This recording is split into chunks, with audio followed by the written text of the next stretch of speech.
Hi friends, welcome to Max Labs YouTube channel. Today we are discussing about how to find a speed.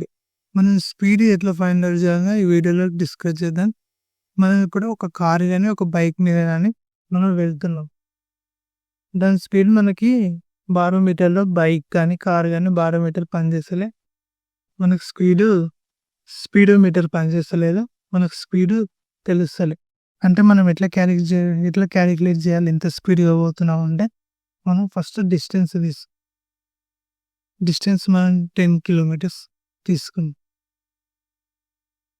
Time ఎంతలో reach అయినాం 10 kilometres అంటే మనం 2 అవర్స్లో reach అయినాం. ఒక simple example చెప్తా. మనం సైకిల్ మీద వెళ్తున్నాం, 10 కిలోమీటర్స్ ట్రావెల్ చేయాలి. సైకిల్ మీద వెళ్తున్నాం 10 కిలోమీటర్స్, 2 అవర్స్ పట్టింది. మనం ఈ ఒక్క పాయింట్ నుంచి ఒక్క పాయింట్, ఇప్పుడు ఏ పాయింట్ నుంచి బి పాయింట్కి ఎంత స్పీడ్గా పోయినా మనం క్యాలిక్యులేట్ చేయాలి. అర్థమైందా? ఇది 10 కిలోమీటర్స్. మనకు టైం ఎంత పట్టింది? ఇది డిస్టెన్స్, టైం ఏమో 2 అవర్స్ పట్టింది.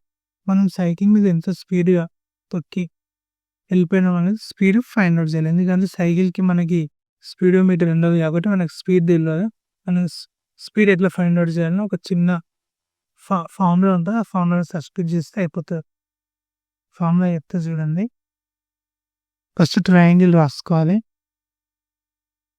ట్రయాంగిల్ రాసుకొని దాన్ని మనం 2 పార్ట్స్తో డివైడ్ చేసి కింది పార్ట్ని మళ్ళీ 2 పార్ట్స్గా డివైడ్ చేయాలి.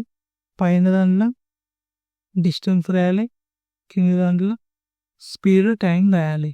అంటే దీని distance is equal to S into T అనే అర్థం. ఈ ట్రయాంగిల్ దేంటిదంటే D is equal to S into tea.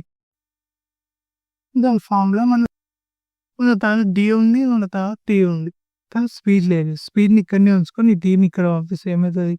Yes is equal to D by 10.